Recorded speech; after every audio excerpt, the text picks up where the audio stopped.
Life sometimes come at you fast. Tragedies make your life unravel. You feel like you wanna give up and stay knocked down. Even when your heart is shattered, you still got a life to live. You still got a life to live, so don't give up. We are beautiful miracles. We are beautiful miracles. We are beautiful miracles, so don't give up. Hello, everyone, and thank you for joining me again today on my podcast, Beautiful Tragedy. If you like what you're hearing, would you please like, comment, share, and subscribe? And I'm joined again by Mina Hartwell. I just felt that her story deserved enough time to really share both very, very important parts. So in the first episode, she talked about her son, Justin. And in this episode, she's going to tell the story of her husband, Jason. And I do like to give a little warning. We will be discussing death by suicide. I just want to give anyone a warning that that might be too painful or difficult. But at the same time, I hope that people won't tune out for that reason. This is a discussion that's very, very important. And as long as we continue to not talk about it, it's just going to perpetuate. So I think Mina's story is very important, and I would be honored if you would tell us about Jason. Thank you. Jason was an amazing human. Physically, he was very big. He was tall. He was almost 6'7". He was a power lifter in high school. He still has records at Melville that I don't think have ever even been broken. He used to like to say he peaked at 12. He was shaving a full beard when he was in 8th grade. I mean, the man was a specimen. I didn't know he was so tall. Yes. And I'm 5 feet. I'm sawed off. I'm 5 feet nothing. So our wedding pictures are me looking straight up and him looking straight down, and our girls are sort of like a medium in between. But he was also extremely intelligent. He was in the gifted program in his school, just like our Olivia was.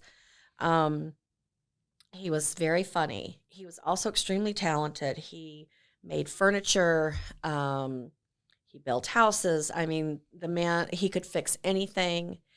And people always, his nickname, well, he had a couple of nicknames. They called him Chewy for Chewbacca because he was huge and hairy in the high school. And then his college friends named him Ogre, and it carried over to his regular friends. So everybody knew him as Ogre. Even he was best man in some weddings, and he got a flask that said Ogre on it, not Jason.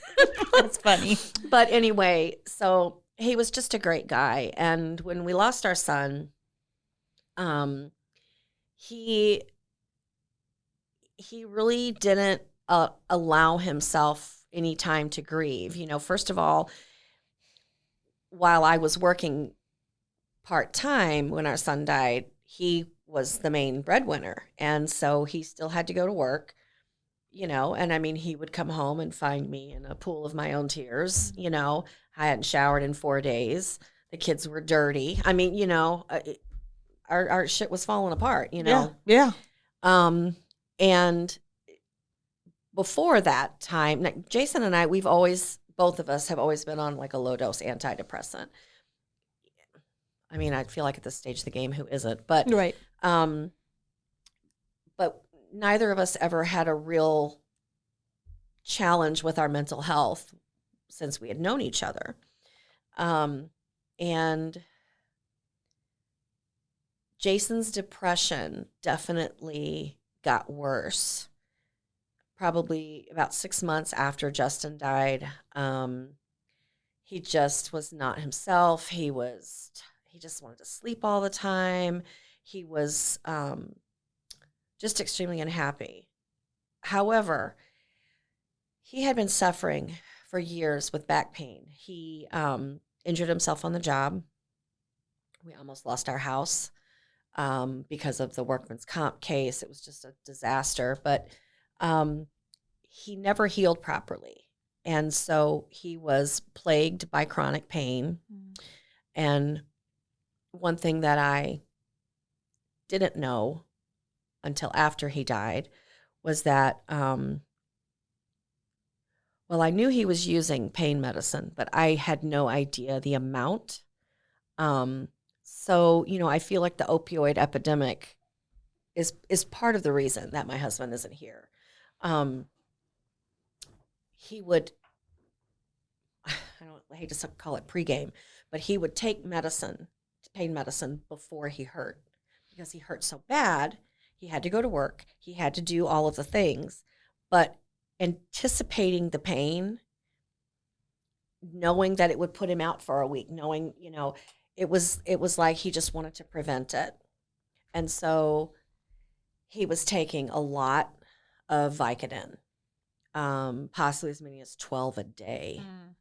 But he was also a very large guy, and probably took more medicine. But as time went on, he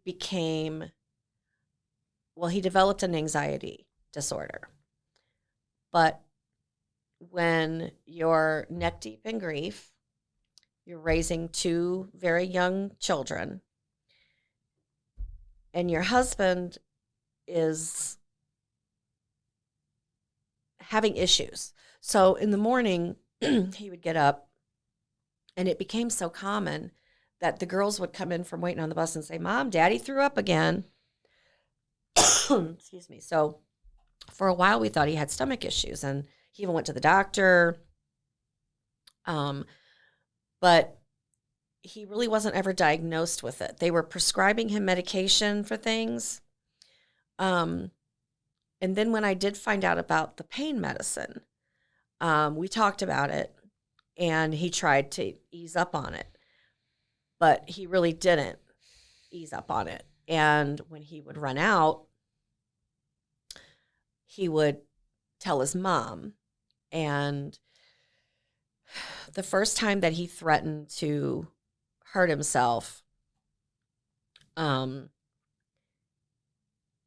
we got to the hospital, and immediately they do blood work, to make sure that he isn't intoxicated or whatever. Well, the doctors came and took me to the side, and they said, there's a substance in your husband's system that hasn't been on the market. It's a painkiller. I don't remember what the name of it was, but, they said, we're concerned about it. And so then I said to them, well, if he has a problem, can't we treat that at the same time? And I was very discouraged to say that my husband was a drug addict. Well, okay. But they told me, well, insurance reasons, it might not be covered or this or that. And I'm like, but my husband is depressed. He's on antidepressants, but a painkiller is a depressant. I mean, do you not understand? Can you not help me? So I was very frustrated and upset. They kept him for 96 days. He went into Highland. Days or hours? Oh, I'm sorry, hours. Okay, that's okay. 96-hour hold, right. Yeah. And that first time out, he went to group afterwards and everything. But when I came out, when he was still in the emergency room, my mom was in town and his mom, they were both out there. And I came out and I was so upset. And I said, I don't know where he got it. I said, but he's gotten some drugs that aren't on the market anymore. They're not on the market for a reason. They're not safe for him to take. And I didn't find out until after he died that his mother had given them to him. She had taken them from her boyfriend who had had knee surgery. And it was old, and she'd given them to him. And she sat there and let me talk and cry, knowing that she had given him that medicine. But anyway, so it was a slow process. And there were many times when I would get home from work and have the girls with me. And I would always find a reason to go in first alone, because it had gotten to the point where I really didn't know what he would do to himself. He was in such a bad spot. But during the whole time, his mother really liked it when he wasn't well, because when he wasn't well mentally, she would tell him everything he wanted to hear. And I was telling him everything he didn't want to hear, like eat a sandwich, take a shower. You know, you have children in our home. You need to present yourself in a way that doesn't frighten them. But I didn't realize it, obviously, but I think at the time, right about May, I think is when he must have made the decision. Now he was supposed to be going to therapy. He wasn't. I didn't know that. But the problem is that when an adult is ill and they refuse to take medicine or they refuse to take responsibility, there is really literally, there's very little recourse for even a spouse. He had to give me permission to sign his agreement when he leaves the hospital that if he has thoughts about hurting himself, he will agree to tell me. Well, he signed his mom over to do it the first time.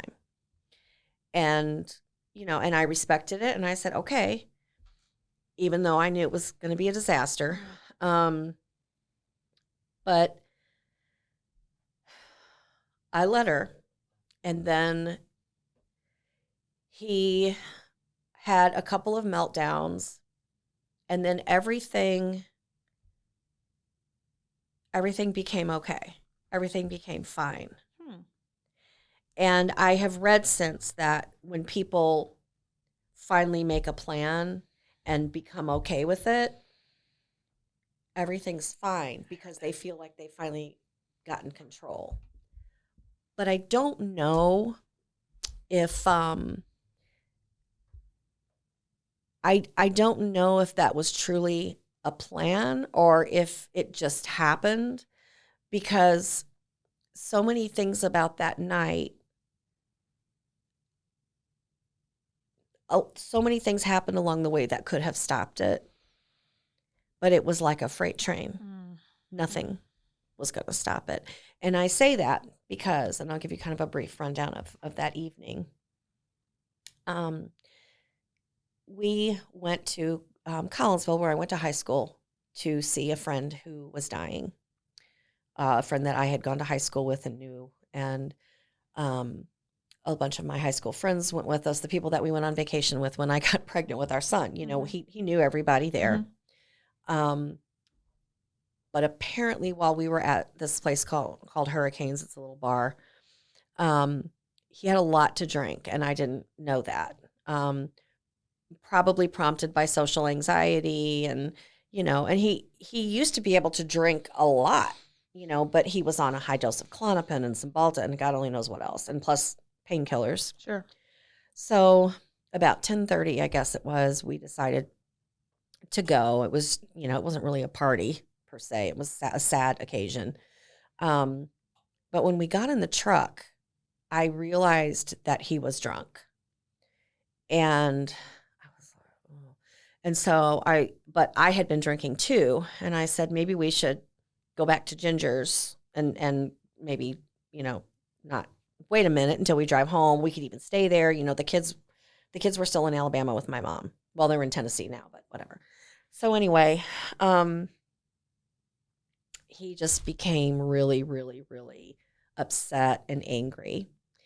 And so I picked up my phone and I called the police, Illinois. Well, we were still in Illinois. And I said, you know, my husband's on a lot of medication and I think he's had a little bit to drink and he seems a little confused and I'm a little concerned. And I was wondering if you could just pull us over and let me get in the passenger seat, maybe talk to my husband briefly because I'm a little concerned.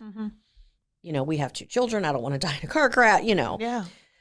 And he became very upset and took my phone from me and sat on it the rest of the way home. Now, that one phone call prompted a lot of activity. Illinois State Police were looking for us first. Then, and I only knew this all after, but then they sent Jefferson County to our home to do a wellness check because they weren't sure where we were. Once 15 minutes had passed, they knew we weren't in Illinois anymore. So, they knew where we were headed. Mm-hmm. Apparently, a sheriff passed us on our way to our driveway. And the rest is, anyway, he,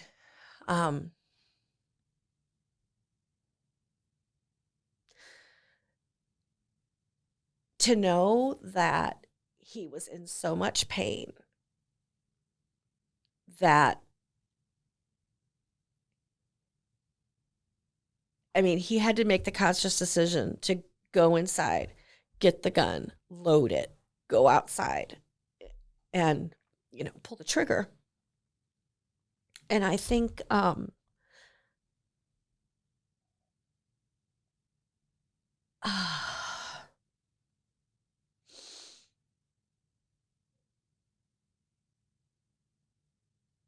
I was hiding from him, and I never heard the gun go off. And my phone was still in the truck, so I grabbed it. And I thought maybe he was in the house. I didn't know where he was. And so then I called the police to come back. And she said, we just had an officer there like 15 minutes ago. Mm.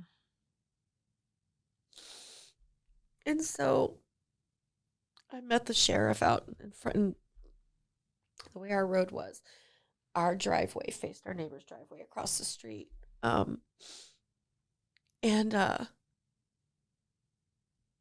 remember the sheriff came in and he didn't have his lights on, but he was being real quiet. And he said, where do you think your husband is? And I said, well, he might be in the house, but I need you to know that we have firearms in the house. And he's very upset and he's not himself at all. And so they waited for another sheriff to come and they entered through the garage. And they were in the house for about 10 minutes. And I heard him open the sliding glass door. And then I heard him close it. And I was just kind of standing there. I was expecting them to come out with him and take him to the hospital, because obviously he was having an episode. And I remember the sheriff came out and I didn't see the other sheriff. So I thought, well, he's in there talking to Jason still. And he came across and he said, Mrs. Hartwell, I'm really sorry to tell you this, but your husband has expired. Mm. I was like, what? Mm. And he said, it appears that your husband shot himself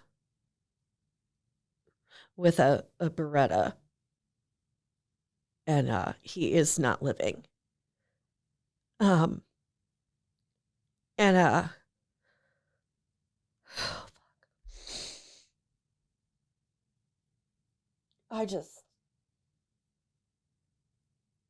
don't know. Apparently my go-to with tragedy is vomiting because that's the first thing I did. Wow. And then I just kept telling them, this can't be right. And then I tried to go run over there so that I just kept saying, well, can't I just hold his hand? Can't I just sit with them until they come to get him? That would have been a huge mistake. Mm.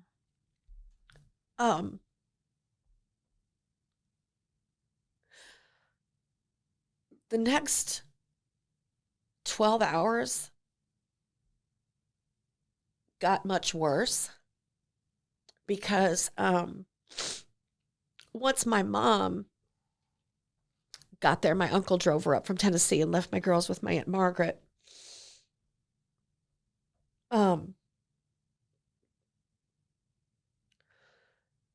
Woke up in the afternoon, just maybe around 1.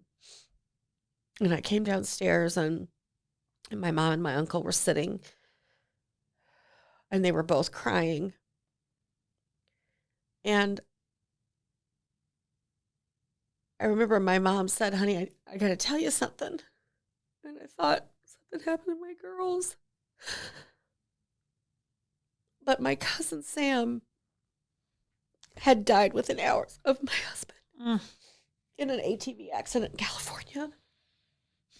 And they had been trying, my uncle had been trying to call Sam to tell him about Jason. And I think California Highway Patrol ended up answering his phone. And apparently they'd been trying to reach them, but because of what had happened, I guess they didn't answer the phone. I don't know, but they were literally in the process of sending the Memphis police to my aunt's house to tell her son had died while my children were in her living room. Oh my God.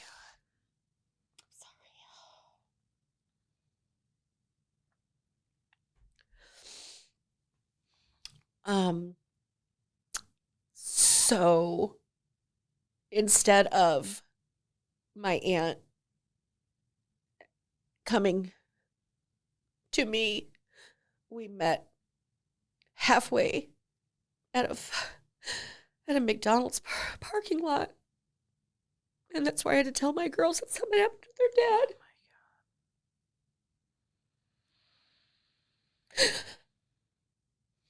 And hug and kiss my Aunt Margaret and my Uncle Dan goodbye because they had to fly to California to get their son's body. You know, it's funny when I tell this story, I sometimes feel like I'm telling somebody else's story because it seems so insane. It's unbelievable. It is unbelievable. It is. And so, you know, our family couldn't even be with each other. I mean, it was just, and I sometimes tell people, and they're just like, I don't think the there's no grasping it. I haven't grasped it, and it happened 10 years ago. But I think when someone dies by suicide, obviously there's a stigma. But when you have to explain it to children, it's a whole nother level of cruelty.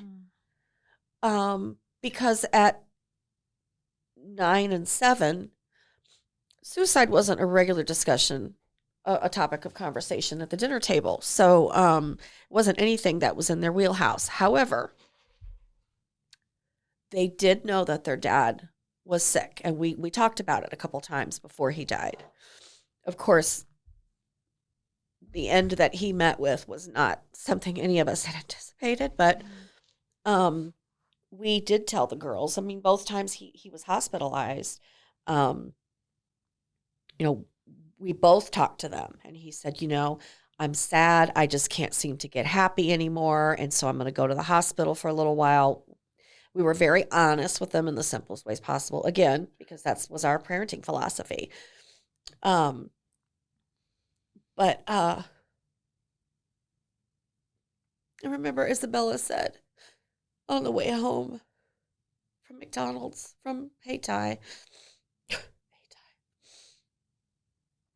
she said, Daddy was hurting. And I said, yeah, he was, honey. And she said, okay. I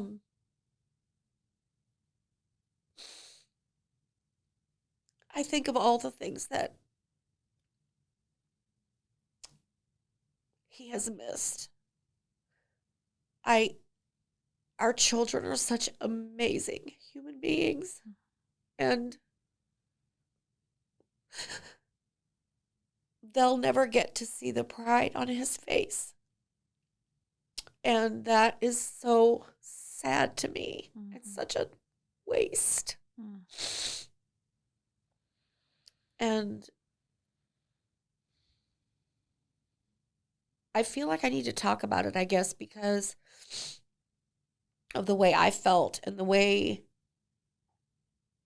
and I don't like to say the way people made me feel because I am responsible for my own feelings. However, it's bad enough when someone dies But I was suddenly, I hadn't just lost a baby. Now I've lost my husband. And people, it was like I was a plague. People wanted to avoid me.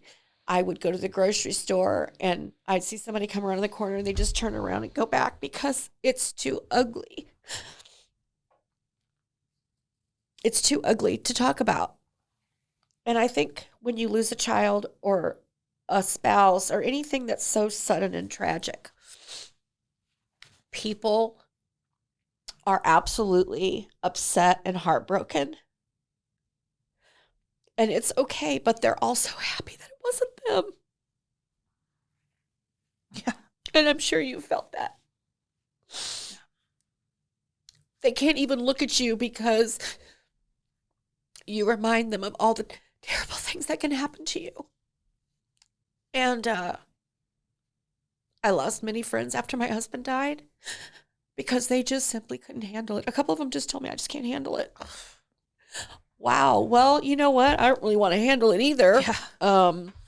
But I think one of the hardest things about a death and certainly suicide is the alienation and isolation that is sort of imposed on you unwittingly. I can't tell you how many full baskets of groceries I just left in the aisle because I couldn't stand. I couldn't stand the way people looked at me with this pity, I guess. And maybe that's the reason that I kept talking about it because you know what? You should be uncomfortable talking about children dying and people killing themselves. This is real life.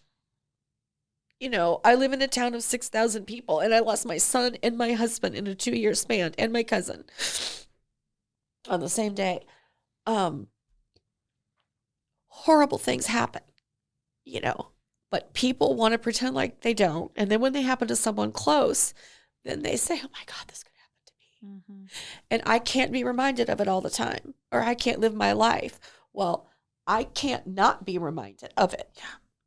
You can't escape it. No. I think that's the worst thing about grief is that there's never a pause button. You know, there's never a moment. I remember, this is so stupid to compare it to, but I had a really bad kidney stone episode. And I have RA, so I have chronic pain. And I remember they had to give me morphine because it was so bad. And it was the first time in probably 10 years that I didn't have a single pain in my whole body. And I remember thinking how glorious it would be to just take this weight off for just a few minutes. But it will never be lifted. And I remember seeing a sculpture. I know I've shared it a couple times on social media, but it's a sculpture of a woman grieving. And it's a metal, it almost looks like a metal cage. And it's filled with stones, heavy rocks. And I think it is such the perfect depiction of grief because every cell of your being has become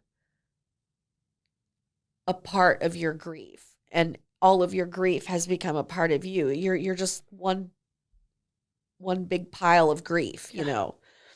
And when things keep coming and coming and coming, I feel like I told my best friend the other day, I think, you know, I feel like I've been in fight or flight mode for 12 years. I'm sure you have been. And that takes a toll. And it's taken a toll on my body. It's taken a toll on my mind. And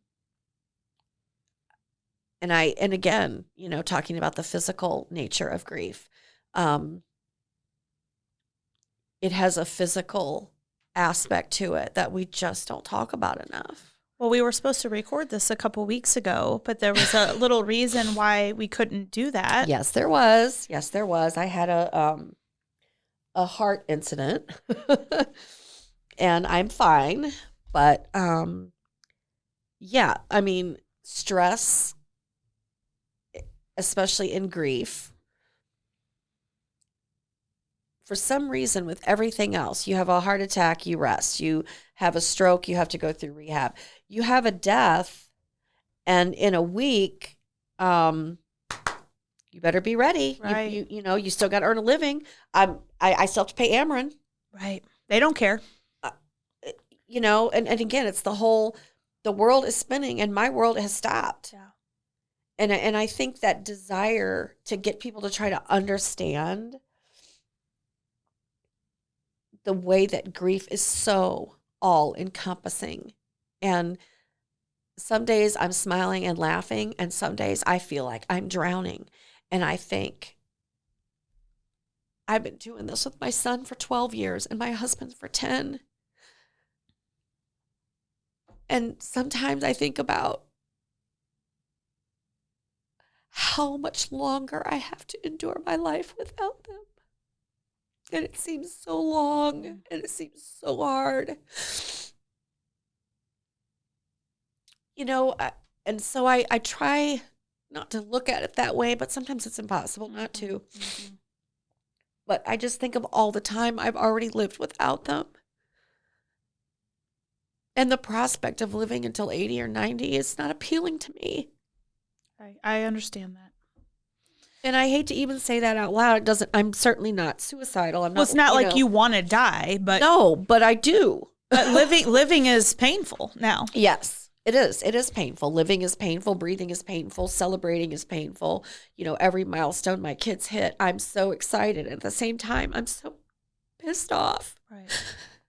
That their dad isn't there to see it, that their brother isn't there to see it, that they've missed out on relationships. I was watching my daughter just a couple days ago working on her car, and I have pictures of her and her dad with both their feet sticking out from under his truck, you know. And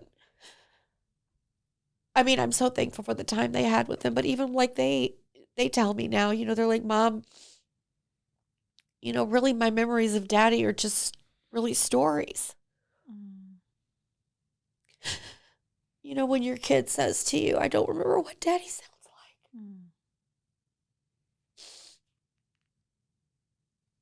What do you say to that?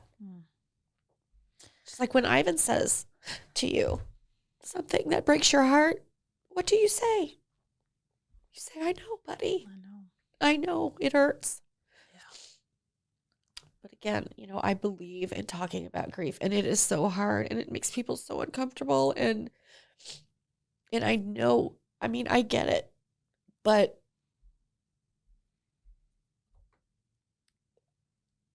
spoiler alert, everybody dies. Yeah, yeah. You know, and sometimes I feel badly that I don't express grief, and this is something, I don't think I've ever told anybody this, but and it makes me feel bad as a human, as a compassionate person, because I am a very empathetic and compassionate person.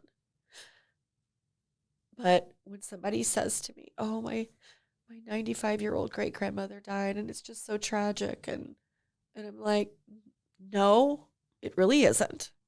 She lived a long life. She got to live and see so many things. And I don't know, like even my mom gets upset with me sometimes when I don't react to a loss of life the way that she thinks I should.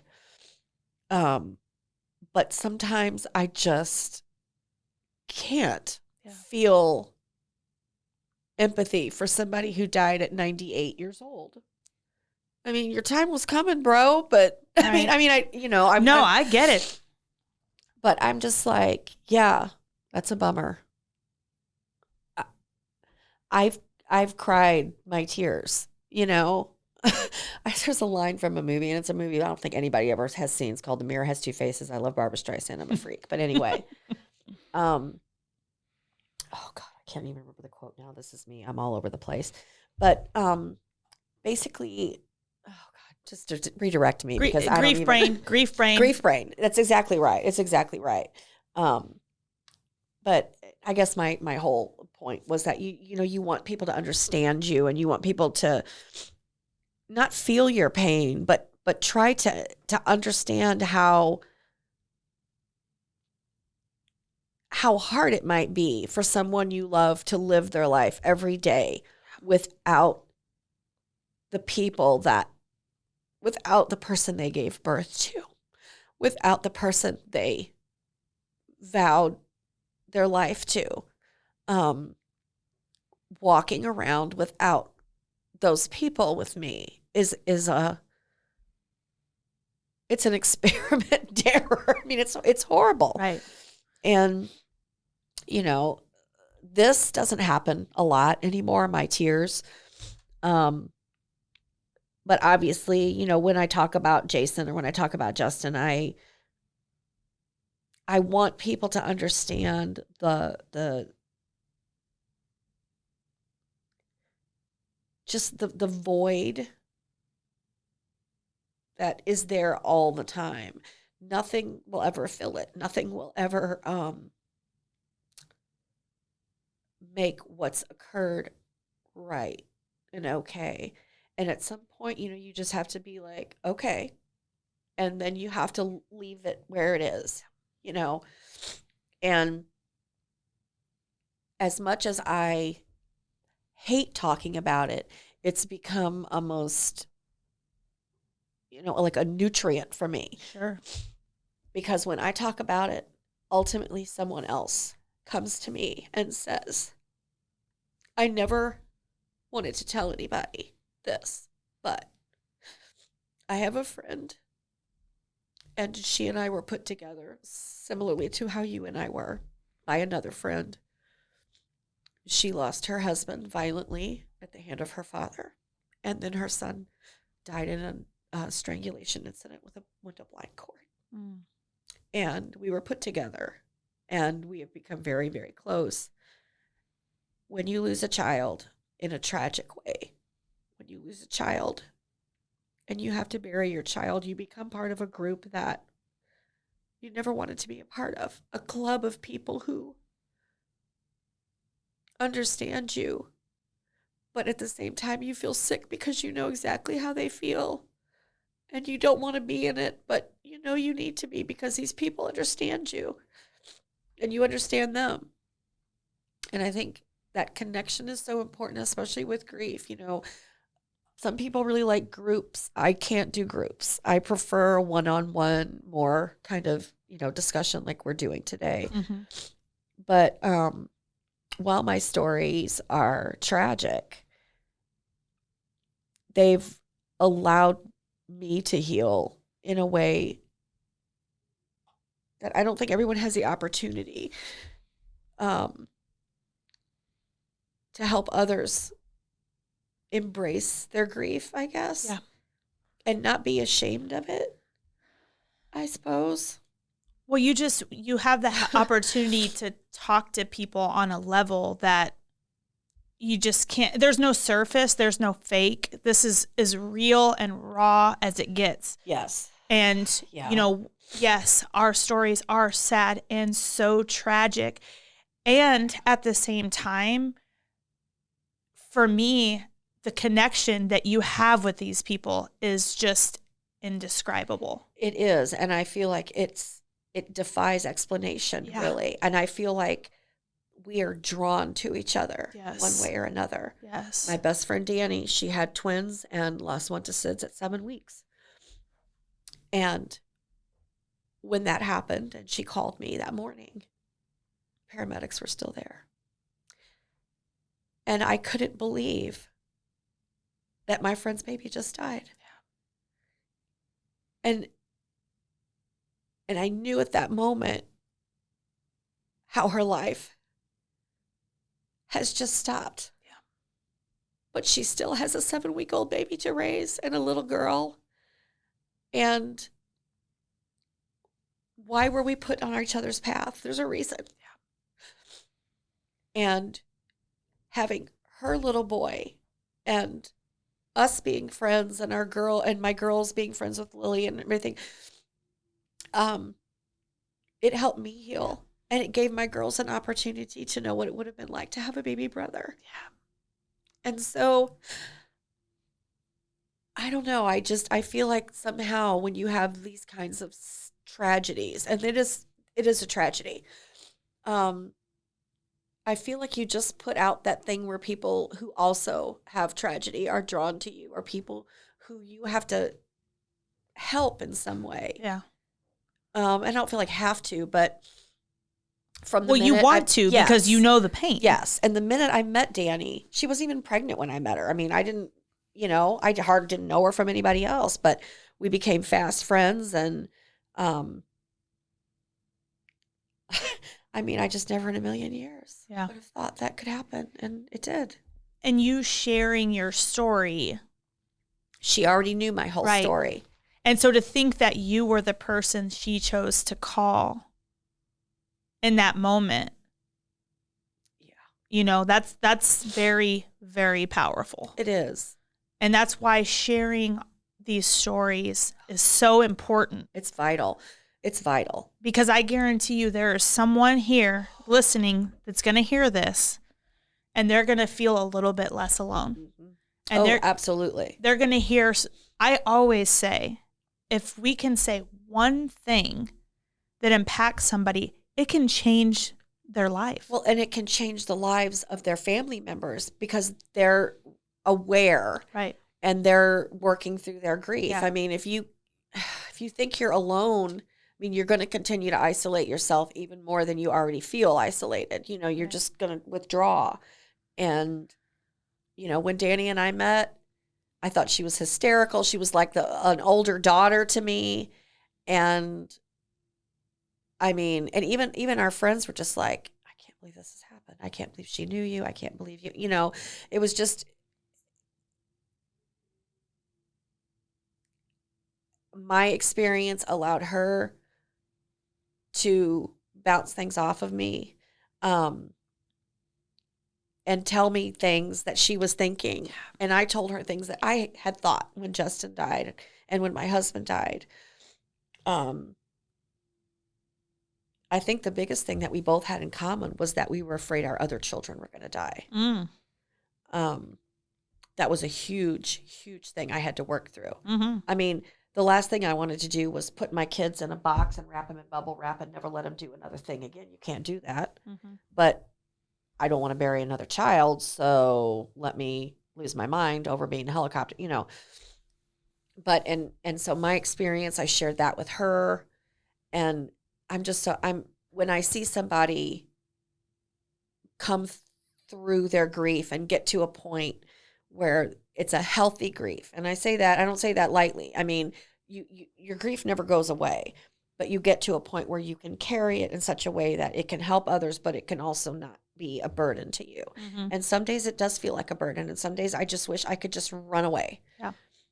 But my son and my husband are there in my mind telling me, don't let people forget us. Don't let people forget our story, And so, I mean, what you're doing here with this podcast, I think it's amazing because, again, like I said, we don't talk about grief enough. We're not okay with it, and it's an inevitability for every single one of us. We are all going to die. Right, right. Well, we're getting on the job training. Well, we are. We are. And maybe someone will hear something that's being said, and maybe then when something happens to them, because it will, then they can remember, oh, well, being honest with my kids, even though it is uncomfortable, yes, it's going to be better for them in the end. Yes. Is it going to hurt? Yes. Is it hard? Yes. Yes. Yes. Yes.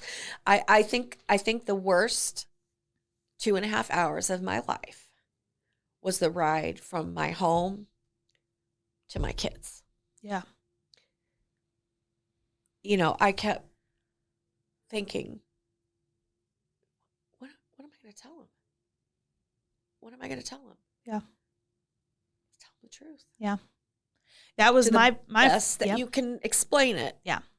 My first, when I realized I had to tell Ivan That was my very first time of surrender.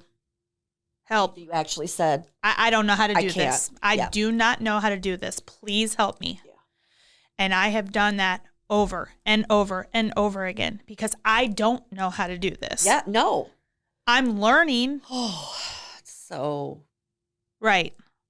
hard. It's like it feels impossible. It does feel impossible. And some days it is impossible. Yet here we are doing the damn thing. And we're out from it. Yeah. And sometimes it just, doesn't that shock you? Mm-hmm. Oh, gosh. I just calculated the other day how many days it's been since Jackson died because I'm like, I cannot believe I have gone to bed and woken up This many times. over 1,100 times. I was going to say over 1,000 times. It's just truly unfathomable. But I think, too, being able to look back and see all of the days you got up and did your work and did life and just did all the things. The days that you can't get up, the days that you just can't do anything. Yeah. It's okay. Yeah. And you have to be okay with laying there in your own, sweat and tears and just be okay. Yeah. And I think, too, the one thing that I would say to anybody who loves someone who has a sudden loss, a loss of a child, a loss of a spouse in a horrible way. A friend of mine just lost her spouse in a car accident just 2 weeks ago. And I think just in that moment, if you can see someone and just hold on to that, this isn't the end, just to hang on because it is going to get better. It's not going to get fixed. Better isn't fixed, but better can look like not crying yourself to sleep every night for 6 months straight. Better can be small increments, and it usually is, and it's usually not until you're 6 months out from it and you look back and you're like, man, I can't believe I'm still standing. Yeah. But I did it. Yeah. And it's important to celebrate those little milestones. Yeah. The first time that I realized that I hadn't cried all night long after Jason died, I was like, yeah. Yeah. I mean, I wasn't, you can't say you're happy, but I was proud of myself. Sure. I think you have to recognize your accomplishments. Right. And they don't always look big and fancy and sparkly. Sometimes they just look like I, took sweatpants off and put jeans on today. Right. It's a Christmas miracle. Right. Right. Um, One of the things I've seen is that it doesn't get better, it gets different. yes, it does get different and it gets maybe tolerable. Right. It's hard to say easier. It's not easier. And no, it's not better. Because you get stronger. Yeah. And which I know, trust me, I saw your eye roll. I understand because I hate that. I hate being told how strong I am. How Stop resilient you are. I know. Trust me, I would much rather not be. Yes. I would much rather a bunch of crap stop happening so I don't have to keep. Resilient. I don't want to be resilient anymore. Right now, I'm like a bouncy ball. I'm just all over the place. It's very hard for me not to flip the middle finger. Yeah. Even though I know I do in my heart believe people mean well, but they do. But sometimes people can suck. But I noticed that people who haven't been through a loss of really any kind, other than maybe a dog, I really wish people would think about what they say before they say it. Right. I think I was maybe 6 months out from my son's death, and somebody that I just tertiarily knew, somebody who was just on the fringe of friendship, messaged me. She was young, probably 25, and she was about 20 weeks pregnant, and just without any sort of warning, just sort of launched into all these questions. How did your baby die? I'm really scared my son's going to die, blah, blah, blah, blah, blah. And so some people, when they hear about your tragedy or your crisis, they just want you to convince them that it's not going to happen to them. And sometimes people don't like the truth, my response, because they really want me to assure them that their child isn't going to die, and I can't do that. No, nobody I won't can. do that. Right. And so I think sometimes people put their own feelings ahead of yours because they think, oh my God, what if this happened to me? I'd never survive it. It's not going to kill you, Right. but it's going to suck. And my child dying was like a 1 in 10 million chance. But the one was me. Right. So, yeah, I mean, he could die. Of course, I didn't say that. But I'm like, well, my son's, I try to be very diplomatic about it, but it really pissed me off. Right. But I also know that people can't possibly understand the gravity. No. And because he died in utero, people tend to have a little caveat for that. Well, I mean, yeah, well, he was real, and I held him, and he was beautiful and perfect. He just wasn't alive, right. And I did want to mention one other thing about when we were talking about being honest with kids. I think one of the saddest things that my girls had to endure after their father died was when they got a little older. Apparently, some of their friends, close friends, were not told the truth about how Jason died. One kid thought he'd had a heart attack. One kid's parent told him that he was killed in combat. One parent told their kid that he had cancer. And so over time, my girls would have to correct the misinformation given to them by another adult. I have a real problem with that. Yeah. You don't have to give your kids the gory details, but you need to let them know that he didn't die of a heart attack. He didn't die of cancer. He died of suicide as a result of mental illness. Nobody wants to talk about it. But when I think that's when I got really, really active. I think Isabella was in 6th grade maybe, and she'd come home and she said, Mom, Daddy died of suicide. He killed himself, right? And I said, yes, honey, he did. And she said, well, somebody, I don't remember the kid's name, said that Daddy died of a heart attack. And so that began my battle with the truth. And, Isabella was appalled that their parent had lied to their friend about how their dad died. And I couldn't explain that behavior to her. So all I really said was, sometimes parents are afraid to tell their kids the truth. And my kids can't understand that because I truth them out every day. Okay. But they just couldn't believe it. And then they had to explain to their friend, number one, that their parent lied to them. She's like, this is my dad's truth. And you're not going to go around telling people my friend Isabella's dad died of cancer or he got killed in the war or whatever. No. And so I hated that my children were put in that position. Sure. It just really pissed me off. And I don't even think the school really liked me encouraging my kids to talk about their dad. And if somebody asked them a question, say, my dad committed suicide because his brain was sick. But I have no business with not telling the truth. Yeah. I can't do that. It is a disservice to your children to lie and say that no one's ever going to die, or say, your brother died, but mommy and daddy will never die.